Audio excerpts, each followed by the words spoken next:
Specially वो नजर चली गई स्पेशली। नमस्ते सर।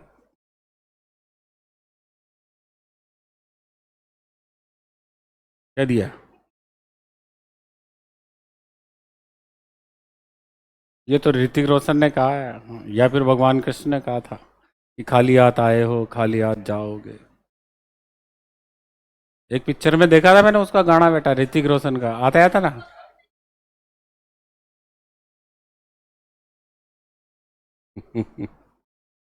चलिए, तुम्हारी आप लोगों की पढ़ाई कैसी चल रही है? बढ़िया चल रही है। कभी भी सेटिस्फाई नहीं होता इंसान। सुकरात ने यही तो कहा था। सुकरात ने ये कहा कि मैं सेटिस्फाई मनुष्य के बजाय अनसेटिस्फाई सुकर यानी सुअर होना ज़्यादा पसंद करता हूँ। तो सेटिस्फेक्शन कभी नहीं होना। मिलता है क्या कभी सेटिस्फेक्शन? नहीं मिलता। अब हम अनसेटिस्फाई रहेंगे तभी तो आगे बढ़ेंगे। तो मैंने इतना सा कहा कि आपकी पढ़ाई कैसी चल रही है? ठीक है, अच्छी चल रही है। इतना जोरदार। आज ही कॉलेज है, स्कूल व्याख्याता बनोगे क्या? चलिए, लास्ट क्लास में क्या पढ़ रहे थे अपन? थार डेजर्ट स्टार्ट कर दिया था। एरिया अपन ने इसका पढ़ लिया था। एरिया को आप स्पेशली ध्यान में रखना। ठीक है, 2.38 lakh kilometer square. Basic desert का 1,75,000 किलोमीटर स्क्वायर। डेजर्ट का अकॉर्डिंग टू काजरी 2,09,144 किलोमीटर स्क्वायर। जिसको किताबों में क्या दिया हुआ? 2,09,000 किलोमीटर स्क्वायर। यही 61.11% पार्ट होता है राजस्थान का। फिर आता है 2,13,688 किलोमीटर स्क्वायर।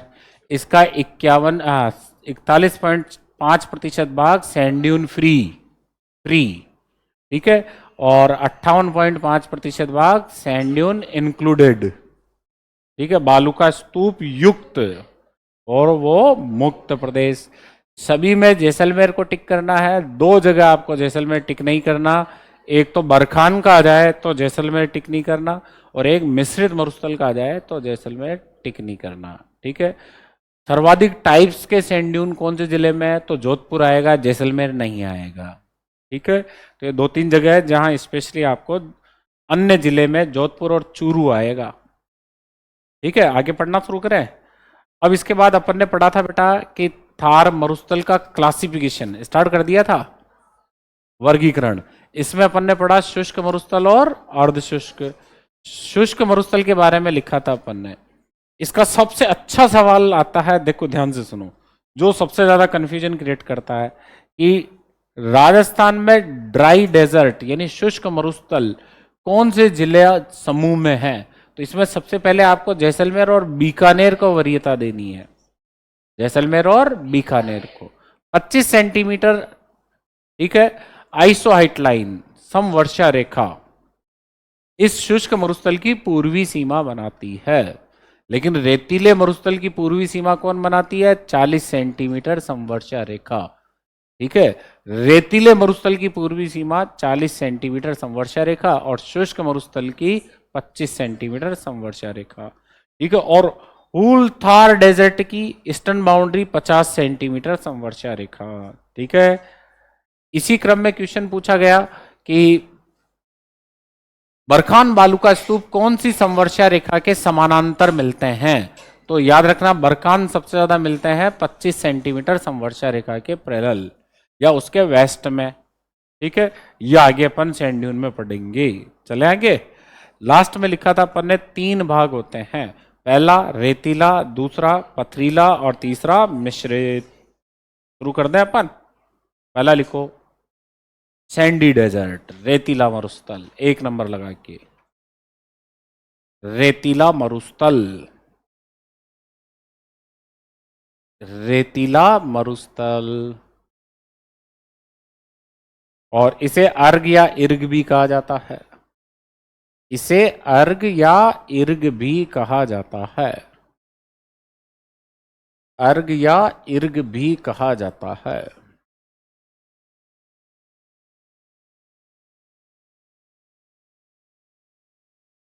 ये इंटरनेशनल बॉर्डर अर्ग या इर्ग भी कहा जाता है। लिख लिया यहाँ तक?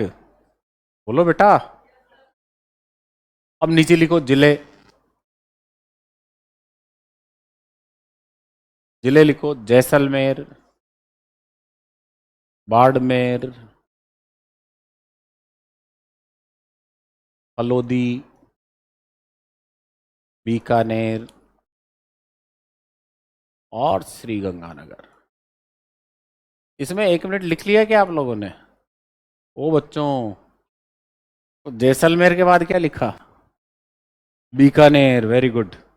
बाड़मेर को काट करके बीकानेर कर दो, सेकंड नंबर पे बीकानेर आएगा। जैसलमेर, बीकानेर, जैसलमेर, बीकानेर, बाड़मेर, फलोदी, गंगानगर। जैसलमेर और बीकानेर को अंडरलाइन भी कर लेना, क्योंकि ऐसा ही सवाल ऊपर वाले का पूछा गया है। जैसलमेर, बीकानेर, आगे कुछ भी लिख देना, बाड़मेर, फलोदी, ठीक है। स्पेशली आपको जैसलमेर, बीकानेर का ध्यान रखना है, ठीक है। अब एक नजर आपको बोर्ड पे देखनी है, ठीक है। मरुस्थल कौन सा? इर्ग का मतलब क्या होता है? रेत के दौरे, सैंड ड्यून, ठीक है। रेत ही रेत का समुद्र।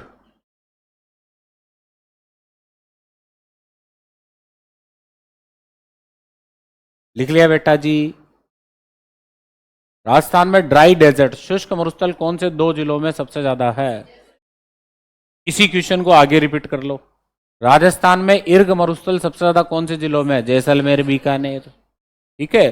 फिर उसके बाद आप बाड़मेर, फलोदी, गंगानगर को एंटर करवा देना।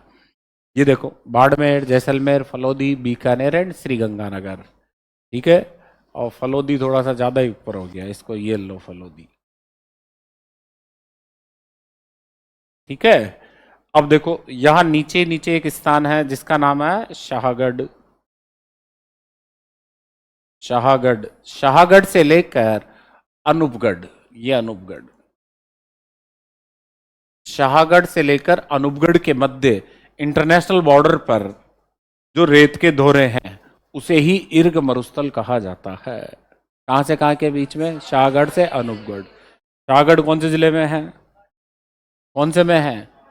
बाड़मेर। और अनूपगढ़ श्रीगंगानगर, ठीक है। अनूपगढ़ श्रीगंगानगर।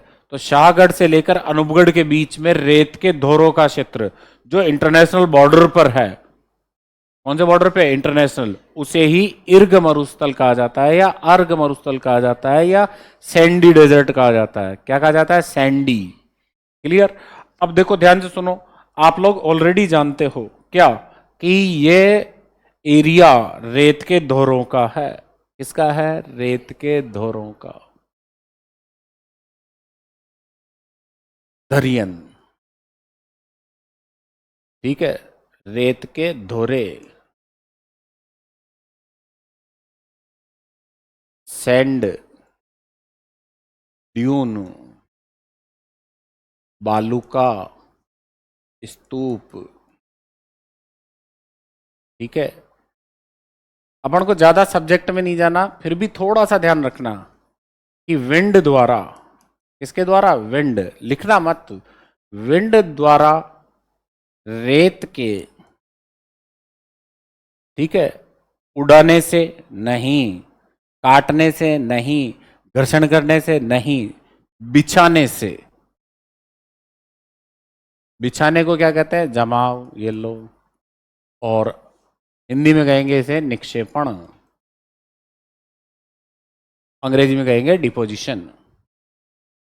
सैंड्यून्स को राजस्थान में अपन हिंदी लैंग्वेज में दरियन कहते हैं, और राजस्थानी भाषा में धोरे कहते हैं।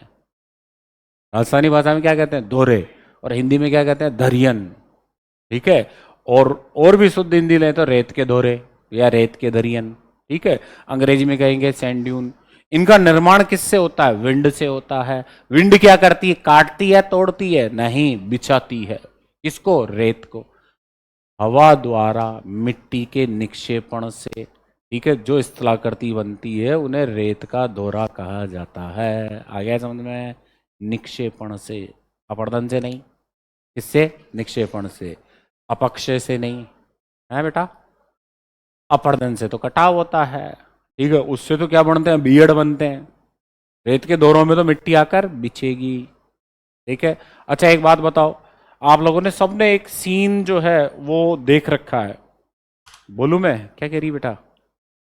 कुछ तो बोल रही है। अब सुनो ध्यान से, एक सीन क्या देख रखा है। पंखा चल रहा है, ठीक है, नीचे कुछ बिछा रखा है, और मम्मी अपनी गेहूं को ऊपर से डाल रही ना, बोल तो जाओ। गेहूं को ऊपर से गिरा रही है, हवा चल रही है, गेहूं भारी है, वो नीचे जा रहा है, बट उसके साथ जितना डस्ट है और पार्टिकल है, जितने पार्टिकल कचरे के जितने, वो सब उड़ के आगे जा रहे हैं।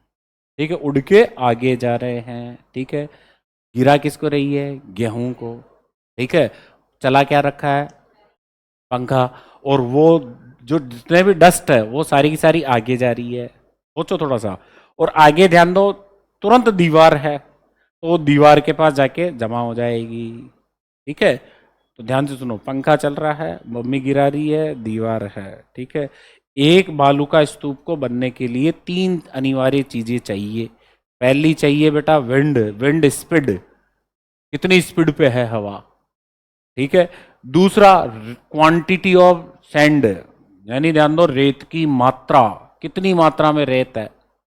अब मम्मी ने दो बारी किया, ठीक है, दो परात है उसके पास। ठीक है, और एक दो या चार गेहूं की बोरियों को साफ कर रही है, तो वहां रेत का दौरा बड़ा बनेगा।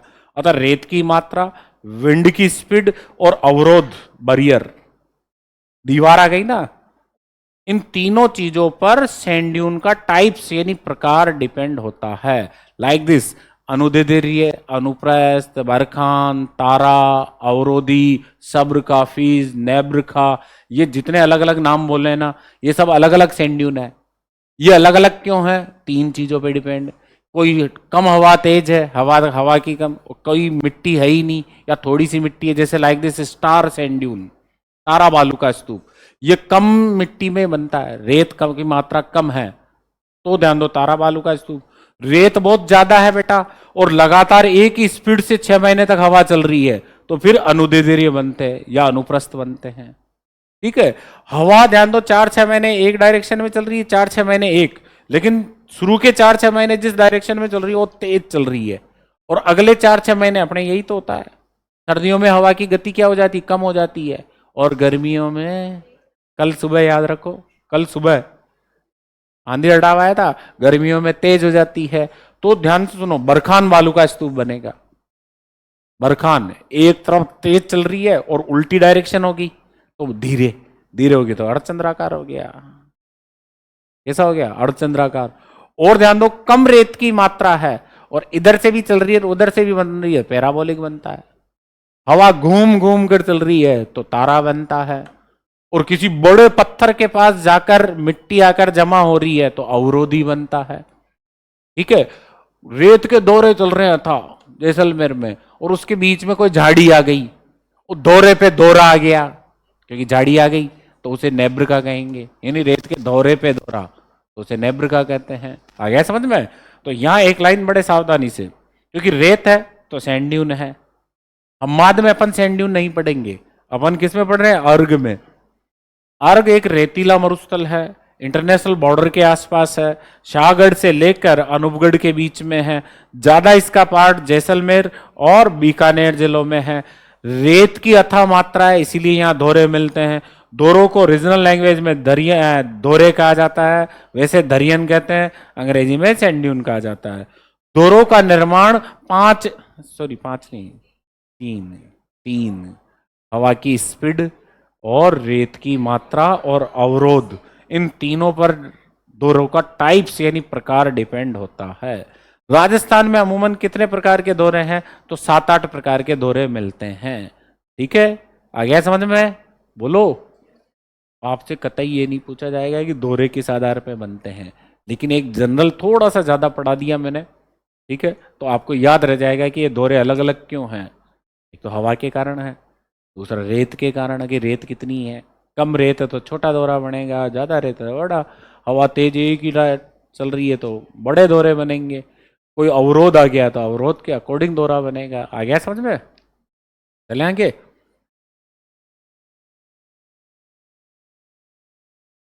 वापस नीचे आ जाओ। अब इसी को देखो, इस डायग्राम को। सबसे पहले जो सबसे बाद में जनरेट होता है और स्थायित्व स्टेबल होता है वो धोरा है बेटा, ठीक है, अनुदैर्ध्य। इसे अंग्रेजी में कहेंगे लॉन्गिट्यूडनल। क्या कहेंगे? लॉन्गिट्यूडनल। ठीक है, लंबे होते हैं। और इंटरनेशनल बॉर्डर तो साउथ ईस्ट में ज्यादातर यही धोरे हैं। ठीक है, यहां अपनी माता जी है जिसका नाम है तनोट, लोंगेवाला, तनोट, ठीक है, सम, खुंडी, शाहगढ़, बल्ज, इस क्षेत्र में सारे के सारे अनुदैर्ध्य सैंड ड्यून हैं। अनुदैर्ध्य ये स्थायी होते हैं बेटा। एक बार ये बन जाए ना तो फिर दुनिया की कोई ताकत, ध्यान दो, उसे मरुस्थल से चेंज करने में, वो मरुस्थल ही रहेगा, चेंज हो ही नहीं सकता। ये सबसे अंत में बनते हैं, सबसे विशालकाय होते हैं, 2 से 2.5 किलोमीटर लंबे होते हैं और हवा ताकतवर होती है तो ये बनते हैं। चित्र को देखो और एक सवाल का जवाब दे दो, मुझे तो ज़्यादा नहीं चाहिए। सवाल ये है कि अनुदैर्ध्य बालू का स्तूप कौन से जिलों में है? ए फलोदी व जोधपुर, बी जैसलमेर व बीकानेर, सी जैसलमेर व बाड़मेर, और डी जैसलमेर व जोधपुर। जैसलमेर व बाड़मेर, शाहगढ़ से लेकर मोहनगढ़ या तनोट के बीच में। देखो, हाँ वेरी गुड, तनोट से लेकर शाहगढ़ या शाहगढ़ से लेकर तनोट के बीच में इंटरनेशनल बॉर्डर पर, ठीक है, दक्षिणी पश्चिमी हवाओं के कारण लंबे बालू का स्तूप बनते हैं जिन्हें रेखीय बालू का स्तूप कहा जाता है, लॉन्गिट्यूडनल कहा जाता है, अनुदैर्ध्य कहा जाता है, देशांतरीय कहा जाता है, लंबाकार बालू का स्तूप कहा जाता है, सीप भी नहीं कहा जाता है। और ये स्पेशली बाड़मेर और जैसलमेर जिलों में है। सॉरी, जैसलमेर और बाड़मेर जिलों में है। ज्यादा किस में है? जैसलमेर में। चित्र समझ में आ गया? क्लियर? ये मेजर 2 जिले हैं, बाकी छोटे छोटे बीकानेर में भी मिलेंगे, छोटे आपको जोधपुर में भी मिलेंगे, लेकिन विशालकाय दौरे कहां मिलेंगे आपको? जैसलमेर और बाड़मेर में। ठीक है, सेकेंडरी आता है, ध्यान से सुने, यदि हवा की स्पीड कम हो जाए, हवा की स्पीड कम हो जाए तो ये फ्रंटियर इस टाइप के बनेंगे, फिर वो ये इस तरीके से। मोहनगढ़ यानी तनोट, तनोट के पास ही यहां मोहनगढ़ है। कौन सा गढ़ है? मोहनगढ़। ये मोहनगढ़, मोहनगढ़ से अनूपगढ़ के बीच, शाहगढ़ से मोहनगढ़ के बीच अनुदैर्ध्य, शाहगढ़ से मोहनगढ़ के बीच अनुदैर्ध्य। तो मोहनगढ़ से लेकर, ठीक है, अनूपगढ़ के बीच में आडे बालू का स्तूप है। आडे, कौन से है? आडे। आडे को कहते हैं अनुप्रस्थ और लंबे को क्या कहते हैं? अनुदैर्ध्य।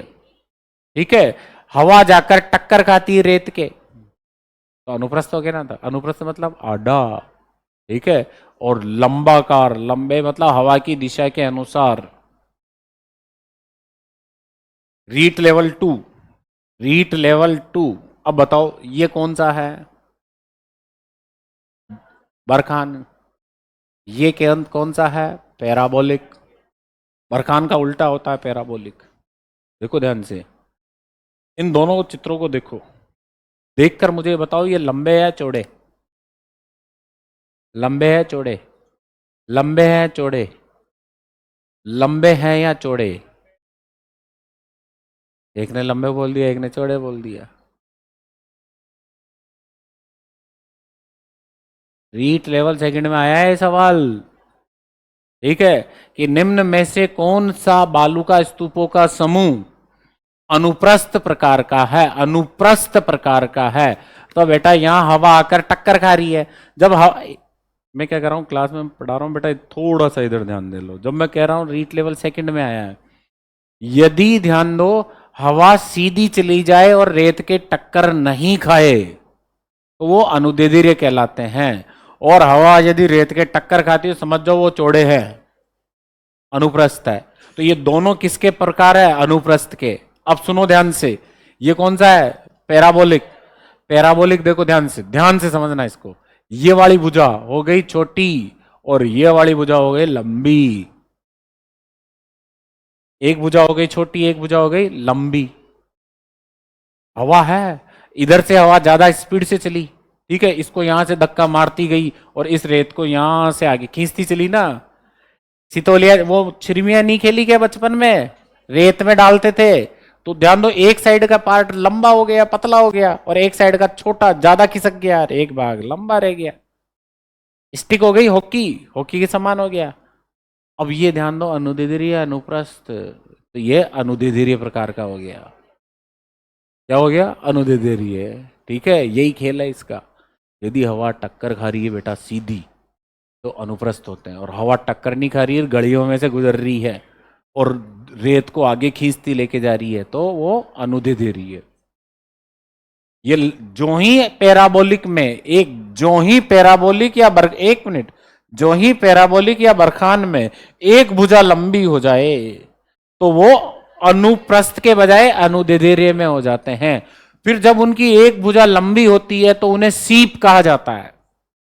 ऐसे ऐसे बरखान या पैराबोलिक बालू का स्तूप जिनकी एक भुजा लंबी चली जाए और एक भुजा छोटी रह जाए, तो ऐसे बालू का स्तूपों को सीप कहते हैं। और सीप हमेशा किस में आता है, अनुदैर्ध्य में। किस में आता है, अनुदैर्ध्य में। ठीक है, सबसे ज्यादा इंपॉर्टेंट है बरखान। ठीक है, सबसे ज्यादा इंपॉर्टेंट कौन सा, बरखान। टीचर्स भर्ती में सबसे ज्यादा एग्जाम में पूछा गया, अगर 100 क्वेश्चंस आए हैं 100 में से 90 बार अकेला ही कौन आया, बरखान। उसका कारण है कि ध्यान दो, बरखान ही ऐसा एकमात्र सैंड ड्यून है जो मरुस्थल को आगे बढ़ाता है। अतः ध्यान दो, साइंटिस्टों के लिए सबसे बड़ी चुनौती क्या है, बरखान को रोकना। और बालू का स्तूप तो बेटा मरुस्थल बनने के बाद बनते हैं और उनके बनने बिगड़ने से कोई फर्क नहीं पड़ता, क्यों, क्योंकि वो बन चुके और मरुस्थल आ चुका। लेकिन बरखान ही एक सही जमीन को मरुस्थलीय जमीन में परिवर्तित कर देता है। कौन, बरखान। इसीलिए एग्जाम में सबसे ज्यादा कौन सा क्वेश्चन पूछा जाता है, बरखान। बरखान अर्धचंद्राकार होता है और बरखान का उल्टा पैराबोलिक होता है। बरखान का उल्टा कौन होता है, पैराबोलिक। ये बरखान और इसका उल्टा पैराबोलिक। पैराबोलिक या बरखान की एक भुजा बढ़ जाए तो उसे क्या कहते हैं, सीप। अब आ रहा है मेन सवाल, तो यदि बरखान और पैराबोलिक दोनों सैंड ड्यून सामान्य अवस्था में हो तो अनुप्रस्थ श्रेणी में आते हैं, लेकिन यदि इनकी एक भुजा बढ़ जाए तो इन्हें सीप कहा जाता है और ये अनुदैर्ध्य श्रेणी में आ जाते हैं। आ गया समझ में। और एक सैंड ड्यून का निर्धारण कौन करती है, विंड, और दूसरा रेत की मात्रा, और तीसरा अवरोध, ये तीनों करते हैं। आ गया समझ में। बरखान ऐसा बालू का स्तूप है जो थार मरुस्थल को आगे बढ़ा रहा है, अतः काजरी का पूरा फोकस किस पर है, बरखान को रोकने पर है। ठीक है, इसीलिए मरुस्थलीकरण का कारण किसको माना जाता है, बरखान को। खेतों का दुश्मन किसको माना जाता है, बरखान को। ठीक है, और ये धीरे धीरे आगे बढ़ता है, इसीलिए इसे अस्थायी बालू का स्तूप कहते हैं। गतिशील बालू का स्तूप किसे कहते हैं, बरखान को, क्योंकि ये आगे बढ़ता है और जमीन को खत्म करता है। ठीक है, और बालू का स्तूप नहीं करते, और तो स्थायी रहते हैं, वो अपनी जगह ही फैलते जाते हैं, लेकिन ये आगे खिसकता जाता है। ठीक है, इसीलिए ध्यान दो, सबसे खतरनाक किसको माना जाता है, बरखान को। आ गया समझ में, चले आगे, ये चित्र समझ में आ गया। अब देखो ध्यान से, इसमें तीसरी बात और लिख देता हूं मैं, इसको देखो ध्यान से, पैराबोलिक और सीप। वापस ध्यान से सुनो, बरखान बालू का स्तूप अर्धचंद्राकार होते हैं। ठीक है, बरखान का जस्ट उल्टा जो बनता है पैराबोलिक कहलाता है। अभी मैं एक एक को और अलग से बताऊंगा। ठीक है, जस्ट उल्टा बनता है पैराबोलिक। यदि हवा के कारण बरखान की एक भुजा लंबी हो जाए और एक भुजा छोटी रह जाए, ठीक है, बरखान की एक भुजा लंबी हो जाए और एक भुजा छोटी रह जाए, या पैराबोलिक की एक भुजा लंबी हो जाए और एक भुजा छोटी रह जाए, तो वो फिर अनुप्रस्थ कैटेगरी में नहीं होते हैं। फिर वो ध्यान दे, धीरे धीरे क्या होगा, इसका ये बीच का पार्ट भी टूट जाएगा और ये भी एक छोटा अनुदैर्ध्य बन जाएगा और ये एक लंबा अनुदैर्ध्य बन जाएगा। ठीक है, बोलो, सीप नहीं, सीप किसका प्रकार है? सीप 100% अनुदेधीर्य का प्रकार है। हाँ, एक भुजा लंबी होगी। समुद्रों के किनारे लहरों से बीच पर बनने वाले लंबे लंबे बालू का स्तूपों को सीप कहते हैं। सीप में हमेशा एक भुजा लंबी होती है और एक भुजा ओछी छोटी होती है। कैसी होती है? छोटी होती है।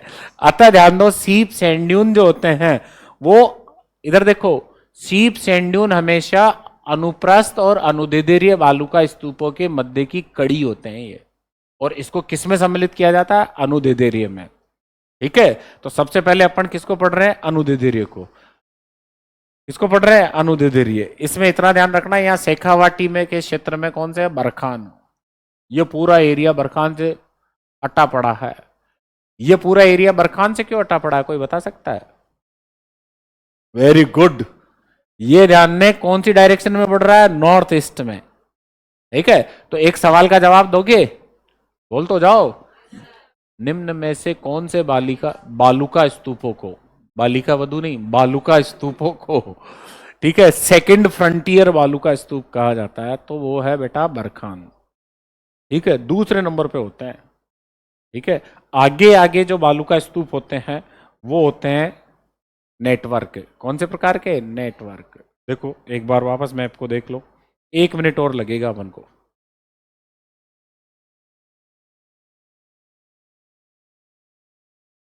ये अपना राजस्थान, अपना राजस्थान ही है ना? बोलो। ये अरावली, ये भी अपनी है। आप लोगों को ऑलरेडी पता है कि थार मरुस्थल आगे बढ़ रहा है और ये डायरेक्शन है बढ़ने की, डायरेक्शन मरुस्थल के बढ़ने की, यानी नॉर्थ ईस्ट में बढ़ रहा है। और यहां हरियाणा सीमा पर हनुमानगढ़, चूरू, झुंझुनू में, ठीक है, नेटवर्क बालू का स्तूप है। कौन से है? नेटवर्क बालू का स्तूप है। नेट टाइप में, आडा आडा आडा, कहीं टूटा कहीं फूटा, और खेत की मेड़ के समान पास पास, स्कूल के डंडे के आसपास बनने वाले बालू का स्तूप जो एक नेट का निर्माण करते हैं, क्या कहलाते हैं? नेटवर्क। इसमें ध्यान दो, पता ही नहीं चलता किसान को कि मरुस्थल आ गया, यानी रेत थोड़ी थोड़ी सी आके जमा होगी।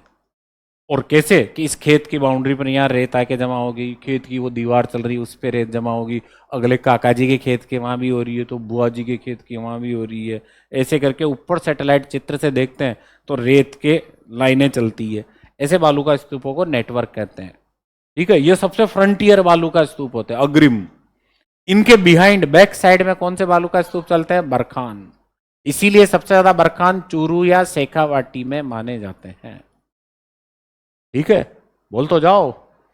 तीसरे नंबर पे आते हैं इनके इनके बिहाइंड, वो चलते हैं ये आडे, अनुप्रस्थ।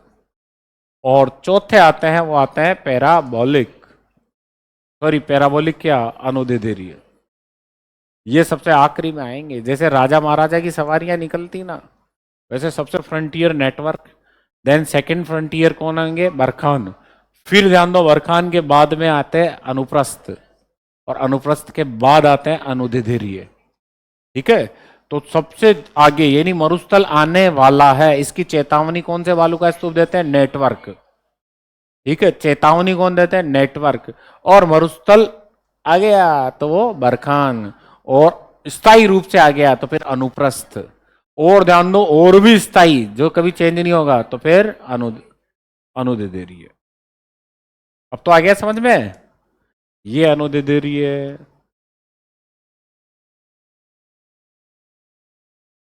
है बेटा। 1 मिनट रुक जा, मैं लिख लूं। हाँ अब बोल, क्या कह रहा है? हेयर पिन के आकार के कौन से होते हैं? तो वो होते हैं पैराबोलिक। कौन से होते हैं? पैराबोलिक। तारा तो हवा कम चाहिए उसके लिए, तो तारा सितारा के लिए हवा हवा चलती है भंवर के रूप में। ठीक है, बोबुड़े टाइप के। तो ये तारा बालू का स्तूप इधर देखो, ये तारा, ये तारा, ये सितारा सूरतगढ़ में है, ठीक है, फलोदी में है, लाठी में है, मोहनगढ़ में है, ये तारे, ठीक है। हवा के अनियमित प्रवाह से बनने वाले बालू का स्तूप क्या कहलाते हैं? तारा बालू का। आ गया समझ में? बोलो और कोई आपके दिमाग में क्वेश्चन हो? आगे चलें? सबसे पहला लिखा दूं, हम्मादा के आसपास सीमा पर बनते हैं, ठीक है। कौन से? तारा।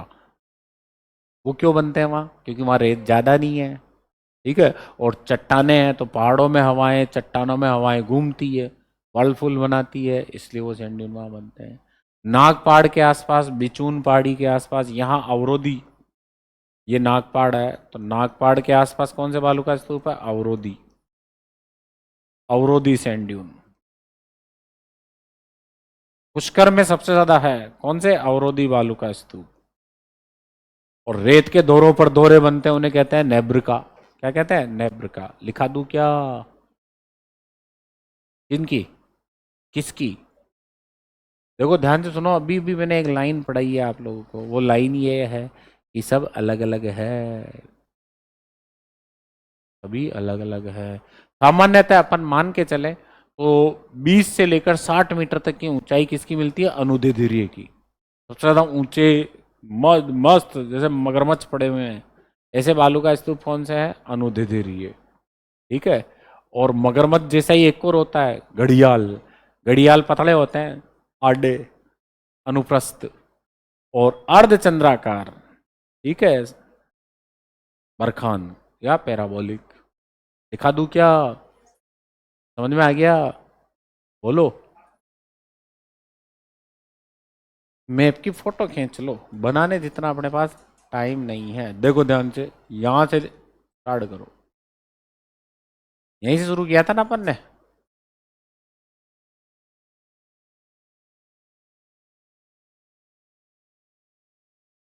फोटो खींच लो जल्दी।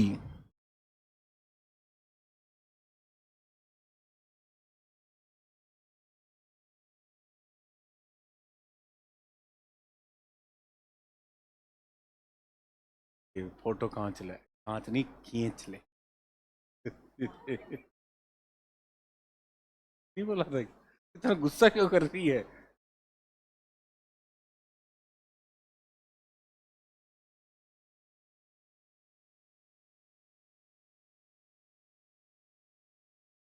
थोड़ा ज्यादा ही ठंडा है तो।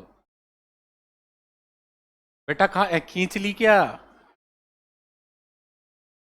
आगे चले, अगला लिखो, ये वाला, ये बड़ा बनाओ। और इसमें ध्यान दो, मुझे एक टाइटल लिखने दो। अच्छे बच्चे हो ना?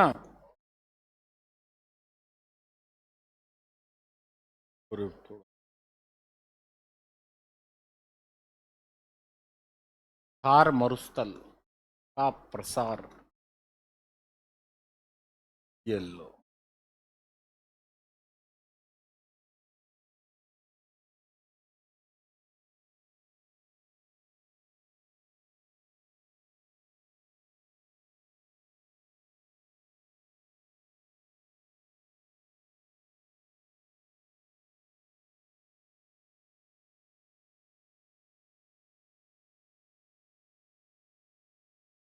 लिख लिया बेटा? एक फोटो खींच ली। लास्ट लाइन में अपन ने लिखा रेतीला मरुस्थल और अर्ग और इर्ग, जिले कौन से? जैसलमेर, ये वो, ठीक है। अब इसी में अगली लाइन में नोट करो, रेत की प्रधानता के कारण, रेत की प्रधानता के कारण इस मरुस्थल में बालू का स्तूप मिलते हैं, बालू का स्तूप मिलते हैं। इस मरुस्थल में बालू का स्तूप मिलते हैं। इसकी प्रधानता के कारण, रेत की प्रधानता के कारण। नोट कर लिया?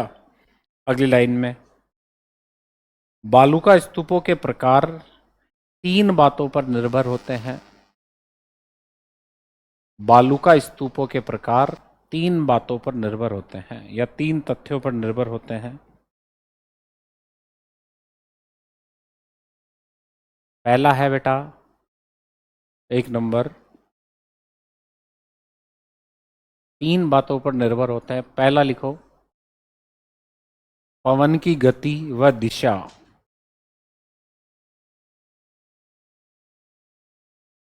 यानी पवन की दिशा व गति, लिख लिया? पवन की गति व दिशा। तो जल्दी से बताओ पवन की क्या है?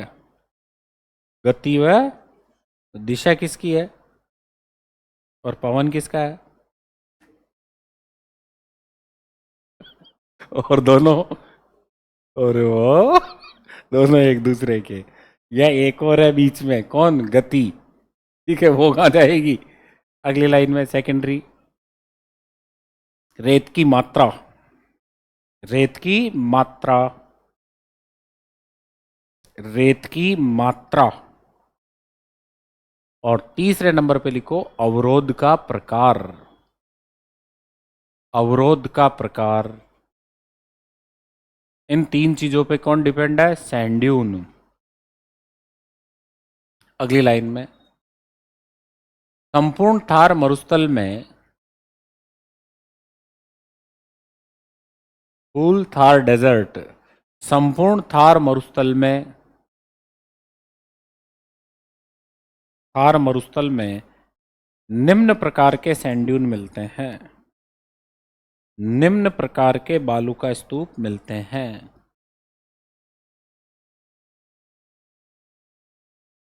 निम्न प्रकार के बालू का स्तूप मिलते हैं। नोट कर लिया? अब मुझे ये बताओ, क्या संपूर्ण राजस्थान में जितने भी बालू का स्तूप है एक जैसे ही है क्या? अलग अलग है ना? अलग अलग क्यों है? कहीं हवा तेज चल रही, कहीं हवा कम चल रही है, कभी हवा घूम जाती, कभी हवा नहीं घूमती, कहीं रेत ज्यादा है, कहीं रेत कम है, कहीं बाहर चट्टाने, कहीं बाहर चट्टाने नहीं है, पेड़ है। आ गया समझ में?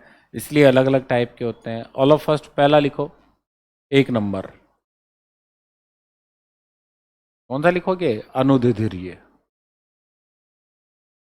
अनुदिधीर्य।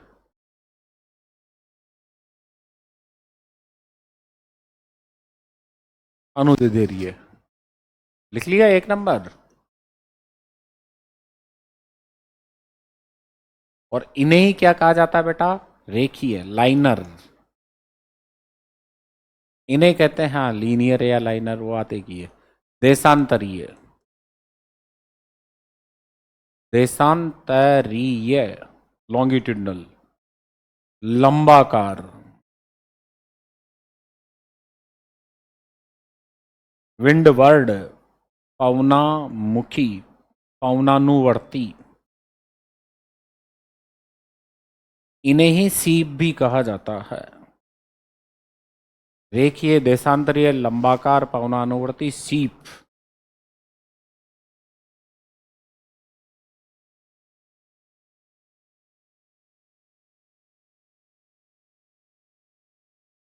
नोट कर लिया बेटा?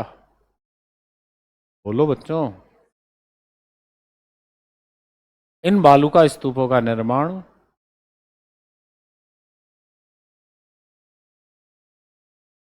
इन बालू का स्तूपों का निर्माण, नोट कर लिया इनके नाम? इसी के नीचे लिखो, इन बालू का स्तूपों का निर्माण लंबे समय तक एक ही दिशा में, लंबे समय तक एक ही दिशा में, एक ही दिशा में पवन संचलन के कारण होता है, पवन संचलन के कारण होता है। लंबे समय तक एक ही दिशा में पवन संचलन के कारण होता है।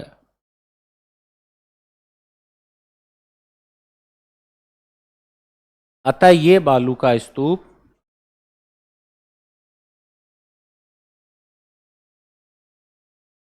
पवन की दिशा के, ये बालू का स्तूप पवन की दिशा के पैरेलल, समानांतर बनते हैं।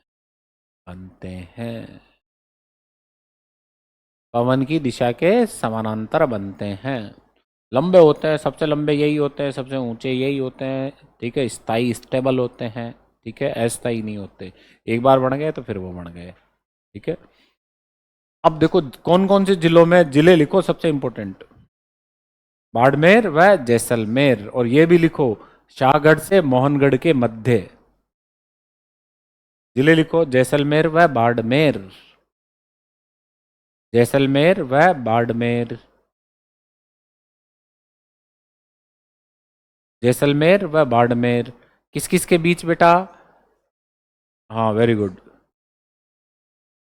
से मोहनगढ़ के मध्य या तनोट के मध्य,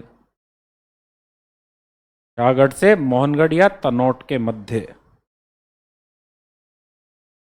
और इसी में नीचे लिखो, सम, कुंडी, तनोट, लोंगेवाला,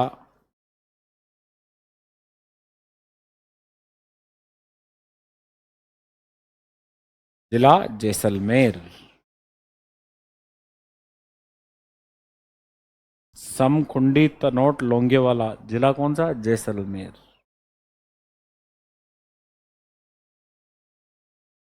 सम, खुंडी, तनोट, लोंगेवाला, जिला कौन सा? जैसलमेर। और शाहगढ़ कौन से जिले में है? बाड़मेर में। याद रह जाएगा, नीचे लिख लो, शाहगढ़ बाड़मेर।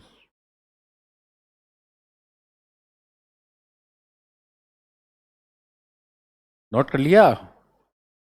बोलो बच्चों। तो राजस्थान में कौन कौन से स्थानों पर ये बालू का स्तूप है? तो राजस्थान में ये सम में दिखाई देते हैं, कुंडी में दिखाई देते हैं। ये तीन चार जगह ध्यान में रखना जिसमें अनुदिधि है, और इंटरनेशनल बॉर्डर पर यही है। ठीक है, जिले कौन कौन से हैं बेटा? जैसलमेर, बाड़मेर। ठीक है, चले आगे। अगर तीसरा जिला इसमें और इंक्लूड करते हैं तो जोधपुर को किया जा सकता है, बट आगे कर लेंगे अपन।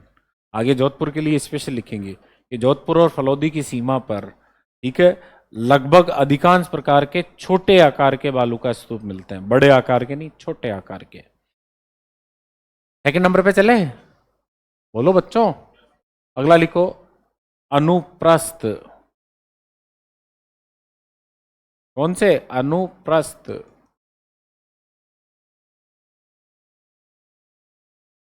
अनुप्रस्थ। अब इसमें जिले नहीं लिखने, इसमें इससे पहले एक लाइन लिखनी है जो आप लोग ऑलरेडी जानते हो। बोलो क्या लिखेंगे, किस किस के मध्य है? हाँ, मोहनगढ़ से अनूपगढ़ के मध्य। ठीक है, लिखो तो, ये बालू का स्तूप मोहनगढ़ से अनूपगढ़ के बीच में है। पहली लाइन में जिले मत लिखना। ठीक है, ये बालू का स्तूप मोहनगढ़ से अनूपगढ़ के मध्य है। मोहनगढ़ से अनूपगढ़ के मध्य अंतर्राष्ट्रीय सीमा पर है। नोट कर लिया बच्चों?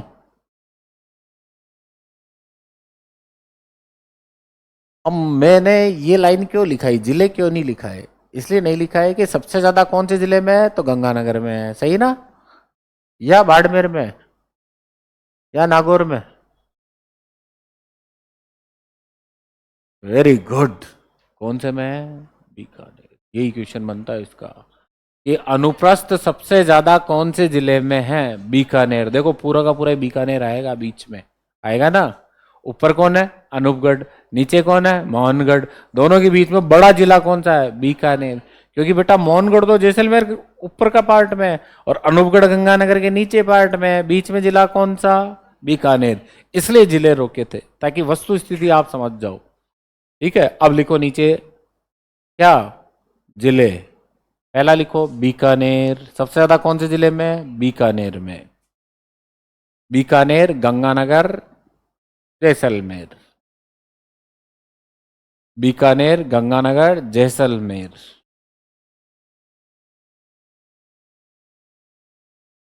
फलोदी भी लिख लो, फलोदी, हनुमानगढ़। हनुमानगढ़ में भी मिलते हैं ये, फलोदी, हनुमानगढ़। इंदिरा गांधी नहर का जो पेटा है घग्गर नदी का, उसके नीचे है ये।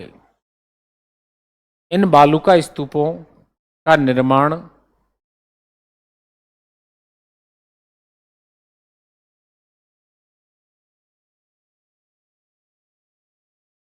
विंड बैरियर यानी पवन अवरोध, इन बालूका स्तूपों का निर्माण पवन अवरोध अवरोध लिख लिया, पवन अवरोध या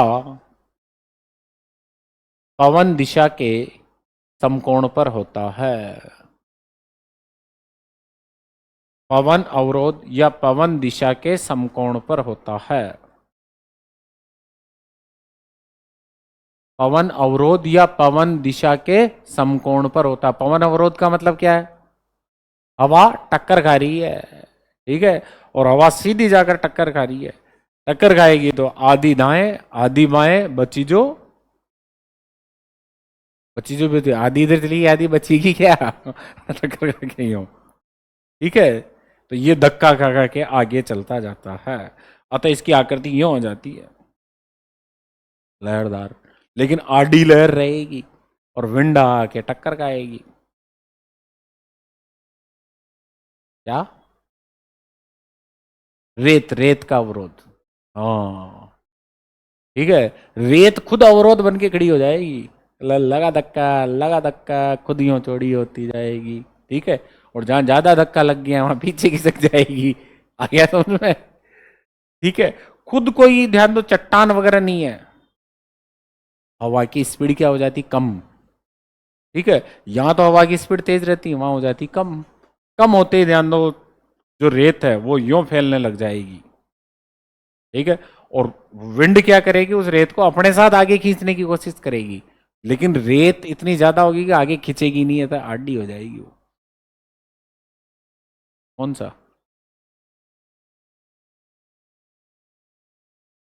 टाइम लगता है, टाइम लगता है, बहुत ज्यादा टाइम लगता है, धीरे धीरे होता है, ठीक है। यकायक नहीं होता। यकायक में तो कौन चलता है? बुलडोजर, जो बिल्डिंगों को नीचे ले आता है। भूकंप, ज्वालामुखी, बुलडोजर मतलब भूकंप, ज्वालामुखी, यह आकस्मिक है बल। लेकिन विंड ध्यान दे धीरे धीरे धीरे धीरे धीरे धीरे अपनी स्थलाकृतियों का निर्माण करती है। जैसे बढ़ रहे हैं ना, बढ़ रहे हैं, ठीक है। कौन से? अनुप्रस्थ। लेकिन अभी थोड़ा सा टाइम लगेगा क्योंकि अभी नेटवर्क है वहां। वो जगह छोड़ेंगे, कौन आएंगे? बरखान आएंगे। बरखान जगह छोड़ेंगे, फिर कौन आएंगे? अनुप्रस्थ। अनु दे दे रही है, वहीं बड़े बड़े बड़े होते जाएंगे, ये भी बड़े बड़े बड़े होते जाएंगे, ठीक है। तो ये फैलते जाएंगे उसी जगह। अभी जैसे लंबाई में अपने यहाँ 600 मीटर 700 मीटर की ही है, फिर वो रेत का दौरा बढ़ता जाएगा, 1.5 किलोमीटर लंबा हो गया, एक दौरे में दूसरा दौरा मिल जाएगा, ठीक है। इस तरीके से होता है।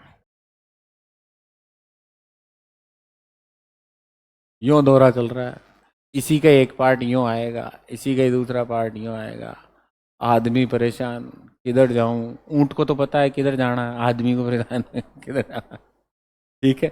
अब इनमें मार्ग भी नहीं मिलते, अतः खतरनाक होते हैं ये नहीं होते, क्योंकि इनमें तो बीच बीच में मार्ग है, ठीक है। इनमें पता ही नहीं, इसको पार किया आगे फिर वही, फिर इसको पार किया आगे वही, तो जुड़ जाते हैं बीच बीच में से, ठीक है। हवा घूम जाती है, सब कुछ डिपेंड किस पे होता है? विंड पे होता है, हवा पे होता है। चले आगे बेटा, बोल तो जाओ। सबसे ज्यादा कौन से जिले में? बीकानेर। नीचे लिखो एक लाइन वेरी मोस्ट करके। बीकानेर के पुगल में, कौन सी गल बेटा? हाँ, बीकानेर के पुगल में ये स्थायी रूप से मिलते हैं। बीकानेर के पुगल में ये स्थायी रूप से मिलते हैं, स्थायी रूप से मिलते हैं, स्थायी रूप से मिलते हैं। स्टेबल है वहां, सबसे ज्यादा वही है, ठीक है। स्टेबल है सबसे ज्यादा कहाँ है? पुगल में। पुगल कहाँ है बेटा? बीकानेर में। पुगल है बीकानेर। वापस ध्यान दो, इस टाइप का क्वेश्चन आएगा, सैंड ड्यून, रेत के धोरे, और एक तरफ आएगा स्थान, और बोले मिलाओ इनको जी भर के। क्या करो? मिलाओ रेत के धोरे, जैसे लाइक दिस बरखान, बी अवरोधी, सी अनुप्रस्थ, डी अनुदैर्ध्य, और इधर रहेगा यूं। स्थान, स्थान में पहला जैसे पुष्कर, पुगल, पुष्कर, पुगल, सम और पालेरी, इस तरीके से स्थान आएंगे। अवरोधी तो कहां हो गया, वेरी गुड। ऐसे सवालों में एक फायदा, दो भी आते हैं ना, तो कभी कभी एक भी आता तो भी खेल खेल जाते हैं। ठीक है, हाँ वेरी गुड। पुष्कर, बरखान कहाँ है, पालेरी में। अवरोधी कहाँ है, पुष्कर में। अनुप्रस्थ कहाँ है, पूगल में। और अनुदैर्ध्य सम में। इस टाइप का क्वेश्चन आएगा। आ गया समझ में? ये सबसे टिपिकल सवालों में से एक है जिसमें डायरेक्ट स्थान पूछ लिया गया, जगह पूछ ली गई। क्या पूछ ली गई, जगह। एक तरफ रेत के दौरे, एक तरफ स्थान।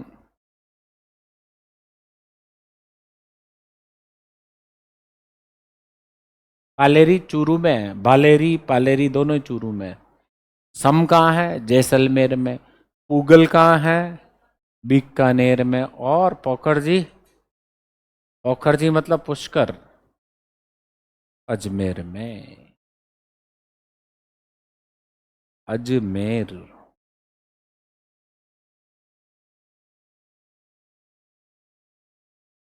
पुराने जमाने में, ठीक है, वेस्टर्न राजस्थान में पशुपालन शुरू हो गया और मरुस्थलीकरण बढ़ गया।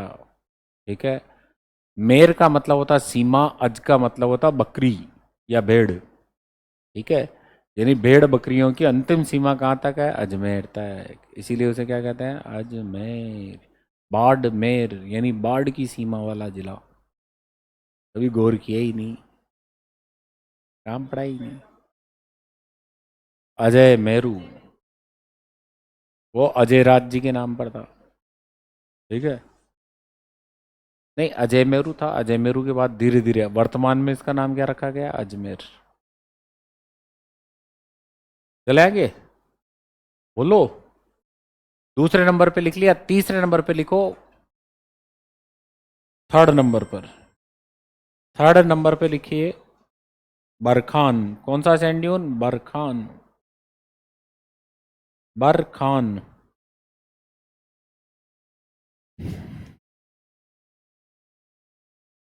बरखान। और इसमें लिखो सर्वाधिक गतिशील बालू का स्तूप। गतिशील बालू का स्तूप।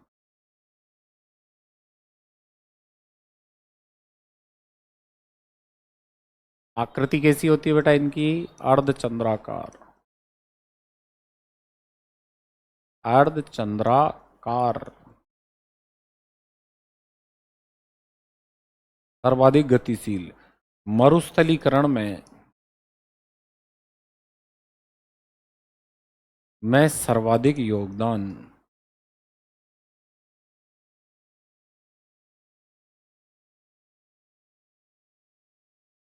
इनका निर्माण मरुस्थलीकरण की दिशा, मरुस्थलीकरण की दिशा में होता है। डेजर्टिफिकेशन की डायरेक्शन में होता है। इनका निर्माण मरुस्थलीकरण की दिशा में होता है।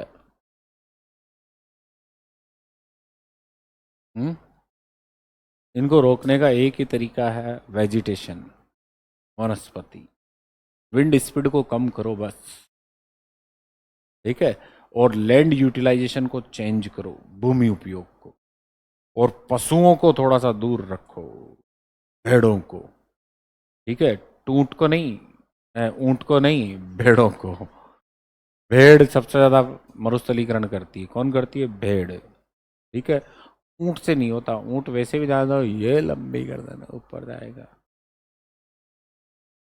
डेजर्टिफिकेशन, डेजर्टिफिकेशन की डायरेक्शन में होता है। आगे चले, अब देखो एक मिनट, सबने नोट कर लिया ना, यह अर्थ सरफेस सतह, और इस सतह पर ये एक सैंड ड्यून है, ठीक है, ये बरखान, ठीक है, और विंड डायरेक्शन यो है बेटा, ये विंड, और यो यो आगे बढ़ेगा ये। और इसकी अपर सैटेलाइट चित्र देखें तो इस टाइप में है, इधर देखो, यो है ये, ठीक है, ये इसका चित्र है, यानी आगे अर्धचंद्राकार, ठीक है, पीछे वाला भाग है, ठीक है, पूंछ भी है इसके, ये देखो पूंछ, ठीक है, पीछे पूंछ।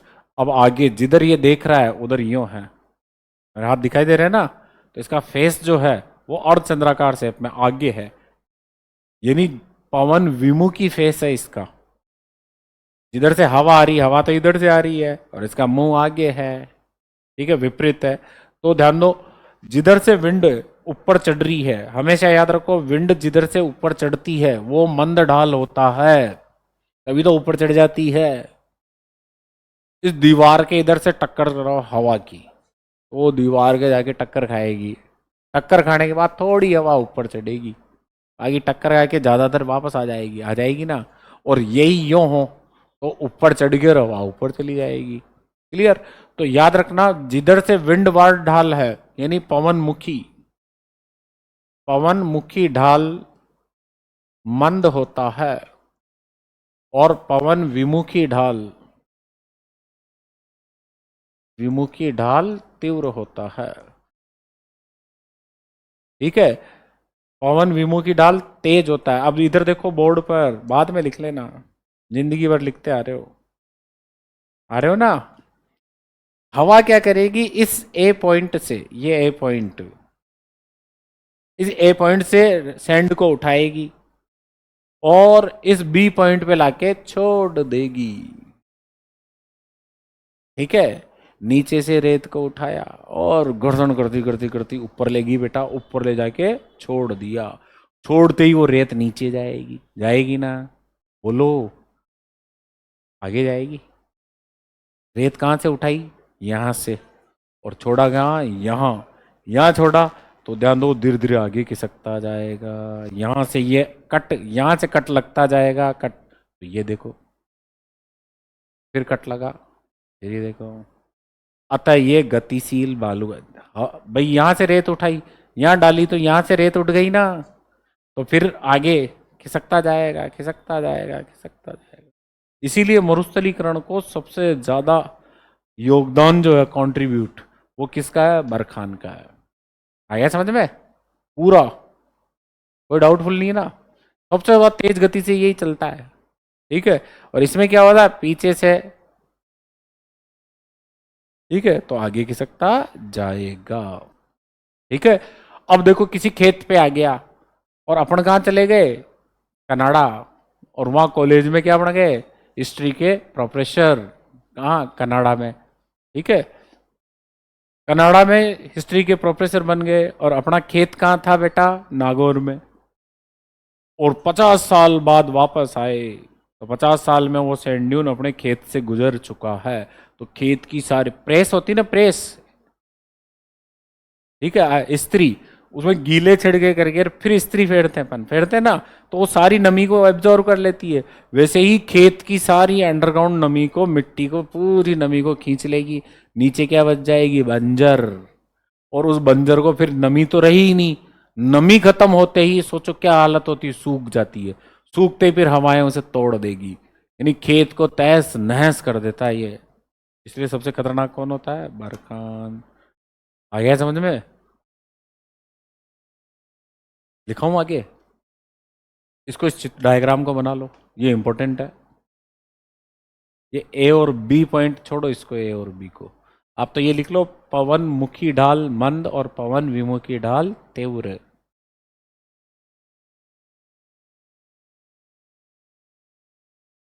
अपने यहाँ भाई ये मुझे पता नहीं है। अपने यहाँ राजस्थान में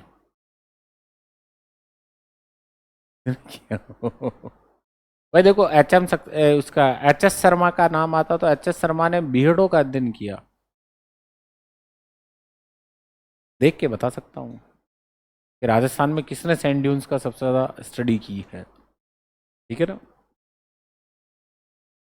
बीहड़ों का जरूर ध्यान है, HS शर्मा जी ने की है, और सबसे ज्यादा स्टडी ही पूरे भारत में किसने की है, HS शर्मा ने की है।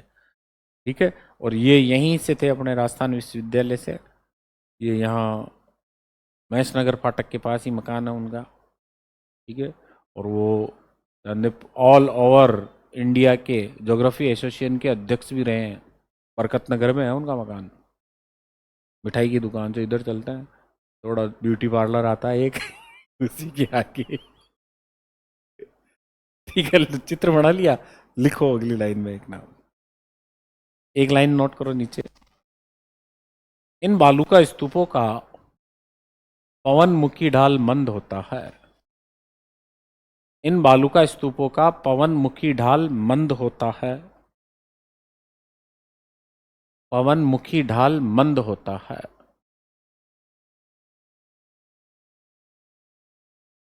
इससे समझ जाओगे, आगे की लाइन नहीं लिखा रहा मैं। ठीक है। अगली लाइन में जिले लिखो इनके। ठीक है। आगे समझ जाओगे ना, पवन विमुख की ढाल कैसा होता है, तीव्र होता है। जिले लिखो, सबसे ज्यादा कहाँ है, चूरू में। चूरू के बाद ये है हनुमानगढ़ में। चूरू, हनुमानगढ़, बीकानेर।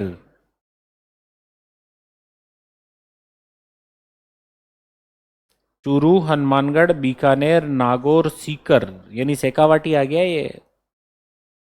चूरू, हनुमानगढ़, चूरू, हनुमानगढ़, बीकानेर, नागौर, सीकर, पांचों जिलों के नाम लिख लिए। ये शेखावाटी है बेटा, ध्यान रखना। सबसे ज्यादा कहाँ है ये, शेखावाटी में। ठीक है। इसके अलावा आगे लिखो जैसलमेर व बाड़मेर। जोधपुर में भी मिलते हैं, बट आगे देखेंगे। जैसलमेर व बाड़मेर। सर्वाधिक कहाँ, शेखावाटी में। और अब स्थान में सबसे मुख्य स्थान है, देखो ध्यान से। एक तो है पालेरी, वालेरी, ये दोनों ही कहाँ है, चूरू में। एक ओशिया, ओशिया कहाँ है, जोधपुर। ओशिया कहाँ है, जोधपुर। लूणकरणसर, लूणकरणसर, ये सीधे सीधे नाम है। देशनोक, ये बीकानेर। देशनोक, बीकानेर। लाडनू, नाम सुन रखा है लाडनू का। नागौर है, डीडवाना, डीडवाना। फतेहपुर सीकर, फतेहपुर सीकर। पहला, दूसरा, तीसरा, चौथा ये एग्जाम में आ चुके हैं। पालेरी, ओसिया, लूणकरण, लाडनू।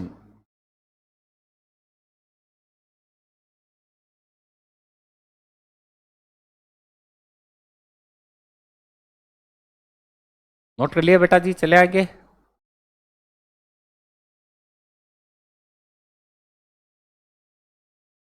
चीजें समझ में तो आ रही ना आप लोगों को।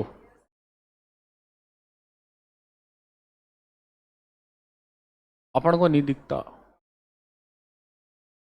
सुनो मेरी बात। अब बहुत से कहते हैं सर GBF वगैरह बीहड़ तो देखना बड़ा मुश्किल होता है। अब जब अपन को वो सैटेलाइट पिक्चर लाके देते हैं ना, तब अपन को दिखता है। जैसे सैटेलाइट चित्र आया, अब सैटेलाइट पिक्चर में यूं आ रहा है। ठीक है।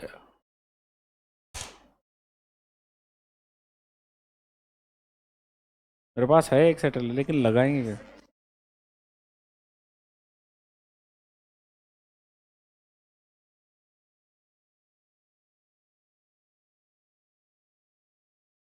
मेरे पास है, लेकिन इसको अपन इसके साथ ऐड कैसे करेंगे?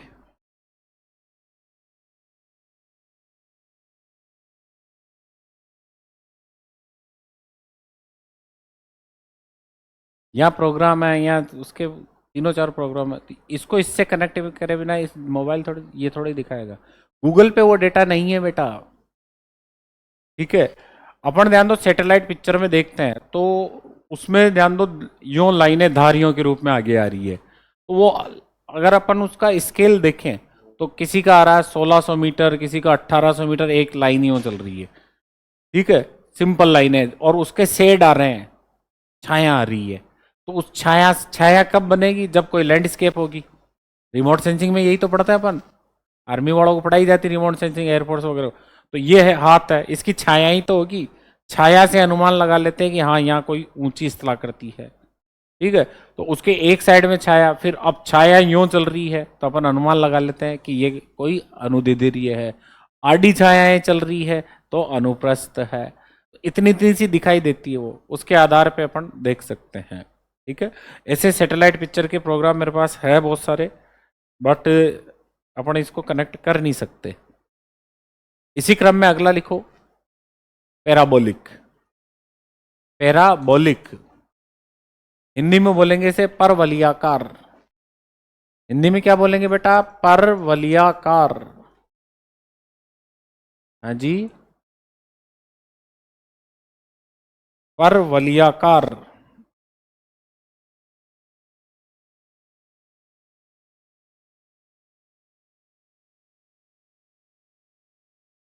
परवलयाकार लिख लिया? इसमें लिखो, ये बालू का स्तूप बरखान के विपरीत आकृति में बनते हैं। ये बालू का स्तूप बरखान के विपरीत आकृति में बनते हैं।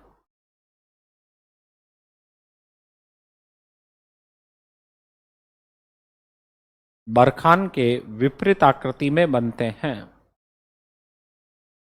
लिख लिया? दूसरी लाइन में, सेकंड लाइन में,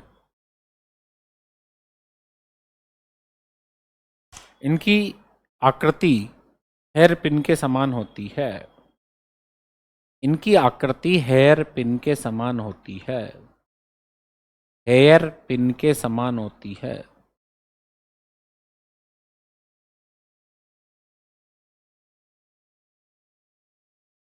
लिख लिया? अगली लाइन में, इनकी एक भुजा यदि लंबी हो जाए, एक भुजा यदि लंबी हो जाए तो इन्हें सीप बालू का स्तूप कहा जाता है।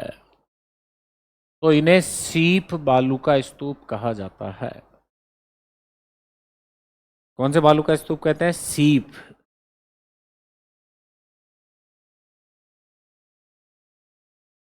ठीक है, अगली लाइन में, ये थार मरुस्थल में लगभग सभी जिलों में मिलते हैं। ये थार मरुस्थल में लगभग सभी जिलों में मिलते हैं। लगभग सभी जिलों में मिलते हैं। लगभग सभी जिलों में मिलते हैं। ध्यान रखना, सबसे बड़ा कवर्ड एरिया इसी का ही है। इसका? पैराबोलिक का। थार मरुस्थल में कौन से बालू का स्तूप का सबसे ज्यादा विस्तार मिलता है? तो पैराबोलिक का। पैराबोलिक को अंग्रेजी में क्या कहेंगे? परवलयाकार। हिंदी में क्या कहेंगे? परवलयाकार। किसके अपोजिट बनते हैं ये? बरखान के। आकृति कैसी होती है? हेयर पिन के समान। ठीक है, एक भुजा लंबी हो जाए तो इन्हें क्या कहते हैं? फिर सीप कहते हैं। क्या कहते हैं? सीप। नोट डाल के नीचे लिखो, NOTE, नोट। नोट डाल के, पैराबोलिक व बरखान। पैराबोलिक व बरखान सर्वाधिक रेग मरुस्थल। Very good. कौन सा? मिश्रित। रेग मरुस्थल, ब्रैकेट में लिखो मिश्रित। रेग मरुस्थल, और ब्रैकेट में लिखो मिश्रित। लिख लिया? बोलो बच्चों, यहां तक लिख लिया? 3 सवाल लिख तो लिया ना? पहला सवाल, रेतीला मरुस्थल सबसे ज्यादा कौन से जिले में है? जैसलमेर। पथरीला सबसे ज्यादा? जैसलमेर। दोनों में ही जैसलमेर। रेग सबसे ज्यादा जोधपुर में। तो आगे क्या लिखोगे ब्रैकेट में? जोधपुर। आगे ब्रैकेट में क्या लिखोगे? जोधपुर। ठीक है, अब सेंटेंस वापस ध्यान से सुनो। ठीक है, पैराबोलिक व बरखान सर्वाधिक रेग मरुस्थल यानी जोधपुर में दिखाई देते हैं। में दिखाई देते हैं। हाँ, दोनों एक साथ मिश्रित अवस्था में कहा दिखाई देते हैं? जोधपुर में। ठीक है, अब वापस ध्यान से सुनो। कौन से बालू का स्तूप रेग मरुस्थल की विशेषता, रेग मरुस्थल की विशेषता, रेग की, तो वो है पैराबोलिक और बरखान। कौन से बालू का स्तूप रेतीले मरुस्थल की विशेषता, रेतीले की, तो अनुदेदेर और अनुप्रस्थ। और कौन से बालू का स्तूप, ध्यान दो, हम्माद मरुस्थल की सीमा पर मिलते हैं? तारा। और कौन से बालू का स्तूप अर्ध शुष्क मरुस्थल में मिलते हैं? अवरोधी। अवरोधी कहां मिलते हैं? पुष्कर में। और पुष्कर किस में आता है? अर्ध शुष्क में आता है। आ गया समझ में? ये लाइन समझ में आ गई आप लोगों को? पैराबोलिक और बरखान एक दूसरे के अपोजिट बनते हैं ना। ये सबसे ज्यादा कौन से मरुस्थल में? रेग में, मिश्रित मरुस्थल में। और जो रेतीला मरुस्थल है वहां कौन से मिलेंगे? अनुदेदेरे और अनुप्रस्थ। ऐसा क्यों? तो ध्यान से सुनो। एक तो रेग में रेत कम है, दूसरी हवा आते आते थक जाती है, इसलिए वहां अनुदेदेरे और अनुप्रस्थ नहीं बनते। ठीक है, और ये इसमें रेतीले मरुस्थल में अनुदेदेर और अनुप्रस्थ क्यों बनते हैं? क्योंकि वनस्पति नहीं है, खाली मैदान है और विंड स्पीडली चलती है, इसलिए अनुदेदेर और आगे चल के अनुप्रस्थ बनते हैं। पहले क्या बनेंगे? बाड़मेर और जैसलमेर की सीमा पे अनुदेदेरीय, और आगे पुगल के आसपास अनुप्रस्थ, जो घग्गर बेसिन तक अनुप्रस्थ चलेंगे। आ गया समझ में पूरा का पूरा? चले आगे। अगला लिखो, तारा बालू का स्तूप। Star sand dune. तारा बालू का स्तूप पवन के, विंड के, पवन के इर्रेगुलर, अनियमित, इर्रेगुलर, अनियमित प्रवाह, फ्लो, पवन के अनियमित प्रवाह, लिख लिया यहां तक? या भंवर, भंवर, भंवर का मतलब क्या होता? वर्लफुल, चक्रा। भंवर के बनने से तारा बालू का स्तूप का निर्माण होता है। ये हम्माद मरुस्थल की सीमा पर दिखाई देते हैं। हम्माद मरुस्थल की सीमा पर दिखाई देते हैं। इसकी सीमा बेटा, अभी बताओ, सीमा पाकिस्तान जा रही नहीं जा रही? हम्माद मरुस्थल की सीमा पर दिखाई देते हैं, लिख लिया? अरे सचिन लेके जा रहा है, मर जाएगा वो। चले आगे। अब इसमें जगह के नाम लिखो। सबसे इंपॉर्टेंट है सूरतगढ़, ये एग्जाम में बहुत सी दफा आया है। सूरतगढ़, श्री गंगानगर। फिर आगे चले, फलोदी, बाप, ये दोनों का है फलोदी में ही। मोहनगढ़, सोहनगढ़, लाठी, पोखरण, ये कहाँ है? जैसलमेर।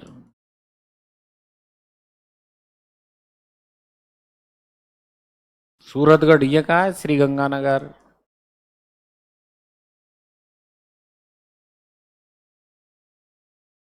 ये एग्जाम में आएंगे, इनको ध्यान में रखना। सूरतगढ़ सबसे ज्यादा बार पूछा गया है बेटा कि सूरतगढ़ में कौन से बालू का स्तूप मिलते हैं, तो सूरतगढ़ में तारा बालू का स्तूप मिलते हैं। सूरतगढ़, फलौदी, बाप। बाप कहाँ है? जोधपुर में है, फलौदी में? फलौदी में है ना। और ध्यान दो, मोहनगढ़, सोनगढ़, लाठी, पोखरण, जिला जैसलमेर। नोट कर लिया बच्चों? अगर हकीकत में मैं अपनी मस्ती में नहीं पढ़ा हूं ना, तो मैं पढ़ा ही नहीं पाऊं। ठीक है। और जब तक आप लोग खुद इंटरेस्ट से नहीं पढ़ोगे, तब तक पढ़ नहीं पाओगे। सबसे मेन चीज क्या होती है? रुचि नहीं, अभिरुचि। पूरा बोलो, बोलो रुचि होती है। रुचि कौन है? अभिरुचि। ठीक है। जब अपन को इंटरेस्ट आता है, वो इंटरेस्ट होना चाहिए जो जो शादी में आता है। और शादी करनी है, ठीक है, उसमें जो इंटरेस्ट रहता है ना, देखो उसका वो जो जज्बा रहता है, वही जज्बा किसमें होना चाहिए? पढ़ने में। तो आपको ध्यान दो, हार्वर्ड विश्वविद्यालय, कोई सी भी यूनिवर्सिटी मिल जाएगी। क्या हुआ? शादी को होता तो है, होता तो है। ठीक है, जोर जबरदस्ती क्यों? अच्छा एक बात बताओ, कोई दुनिया का काम जोर जबरदस्ती हो सकता है क्या? नहीं। आजकल के पेरेंट्स भी समझ गए हैं कि जोर जबरदस्ती करेंगे बाद में, ठीक है, बदनामी होगी। क्या मतलब? बच्चे और बच्ची को 20 बार मिलाया जाता है, पसंद है ना पसंद है, पसंद है ना पसंद है, करवाया जाता है ना। फिर उसके बाद पूरा ठोड़ करके हाँ पसंद है। फिर बच्ची ये पूछती है, क्या पूछती है कि देखो मैं तो जॉब करूंगी, ये करूंगी, वो करूंगी। फिर बच्चा होगा तो कर लेना, तेरी जॉब हो, तेरी इच्छा हो जो। हाँ जी। आया। अच्छा मम्मी सासू मना कर देती है। अच्छा, सासू जी मना कर देते हैं। चलो धन्यवाद, टू बी कंटिन्यू, कल पढ़ेंगे। ठीक है। वास्तव में आप लोगों की भी इच्छा रही थी छोड़ दे क्लास? बोर नहीं होते हो? अच्छा मैं अच्छा पढ़ाता हूँ क्या? पीछे पीछे सर, मैं अच्छा पढ़ाता हूँ। ठीक है। क्या हुआ? मूडी वाली बात नहीं है। देखो सबसे मेन चीज होती है, इंसान अपनी जिम्मेदारियां समझ ले। ठीक है। मैं अपनी जिम्मेदारी समझ रहा हूं, ठीक है, आप भी समझें और पढ़े।